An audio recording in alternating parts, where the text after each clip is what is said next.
Hey Motorheads, it's your boy MP coming at you live and direct from the 2010 Mazda Miata Mx-5, and really trying to get our knees deep into this little classic, instant classic we have going on here.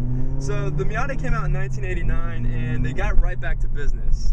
A lot of years had gone by since someone was making a classic roadster and really created the concept of having four wheels, a steering wheel, and a motor just embodied around you, and that's basically what the Miata is all about.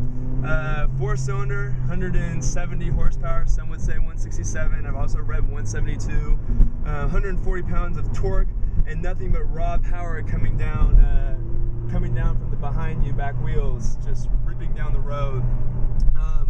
For a long time, Jaguar made a great car called the E-Type back in the 60s, and obviously Porsche had a great little roadster back in late 50s. And for a long time, people got away from the classic roadster feel, and the Miata has rocked it. They basically have owned it.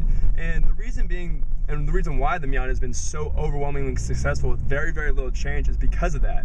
I mean, you really get to have, and I was saying before to my colleague, you get this almost, and I'm playing with fire with this statement, you get this very German feel with this car. Japanese cars in particular have the tendency to lose intimacy behind the road.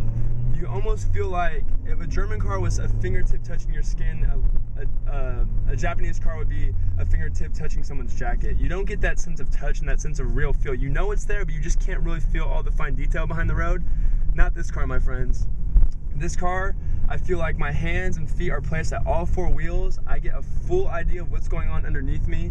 If I want the back wheels to slide, I know exactly. I can feel the left wheel just sliding just a little bit. I can feel the right wheel trying to recorrect. I can feel every single thing that goes on underneath me, and it's so important that this car has maintained that. I'm not going to talk right now about the exterior design and improvements they've made to the car. We'll save that for a later video, but like right there, slide and shift, just grabs right back down to the road. Now this is a rear wheel drive car. The ability to get refocused like that is the definition of a true sports car without losing all ground.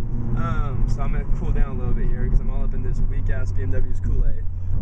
But the ability to just do that, that's a real driving experience. That's what it's all about. That's why this car is just absolutely owned at Laguna Seca and all kinds of other driving courses, because it has maintained a very drive racing heritage feel underneath all four wheels. And for a Japanese car, that's absolutely sensational. There's other Japanese cars that have tried to get into the roadster game. We won't drop names right now, Toyota, but have not delivered the way the Miata has by any means whatsoever. And I'm really thrilled that this car has been kept in production with very little change. It's obviously had great success, because what happens with a lot of cars, especially convertibles, especially luxury convertibles, I may include Audi in this. I'm going to include Audi and Porsche even, and Mercedes-Benz and BMW in this statement. A lot of times they get away from the driving experience and they create a luxury experience.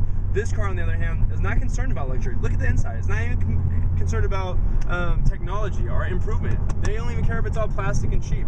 What they care about is creating this really outrageously fun, off-the-wall, off-the-chain driving experience. You have a beautifully leather-wrapped steering wheel, and I say leather because not a lot of Japanese brands go with a true leather-wrapped steering wheel, and a heavy steering wheel at that. I mean, it really holds on. We're going to be coming up through this little, very tight, very scary S-turn that's probably recommend at, well, it says 40, and we're going to be doing probably about 70, so we're going to find our gearbox. Ooh. And see how it pegs through the whole turn and slicing and coming through braking. So you can see, built for a track, it just held on. Now, mind you, you don't feel it because you're on film, but I felt every bit of activity that was going on with my back wheels. I was able to correct myself, readjust my shift pattern even, knowing what's going on behind me. And that, my friends, that's the key to success. Are you looking for a sports car when you get this car? You better be, because that's what you're getting. Is it the greatest sports car of all time? No. But is it a fun roadster? You better believe it. And I think that the Mazda Miata, or some motorheads like to say the Mx-5, has really embodied the traditional blueprint kind of sports car that a lot of people are getting away from. So I'm excited to that you are a part of this driving experience with me, and I hope that you were really able to. One thing I want to mention before I get away, the suspension. While I wished it was a little tighter, it almost is a little too cushy, like it's too soft. I think that it creates a really comfortable everyday ride.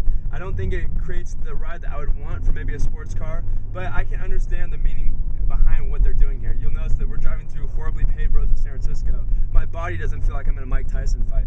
Very comfortable, very easy on the body, all around pretty decent, good suspension. It could be tuned a little bit tighter, but since the car is barely anything there anyways, and there's not much car to get tossed around, I can understand having a little bit more plush suspension. But with that being said, love what you drive what you love, keep on motoring.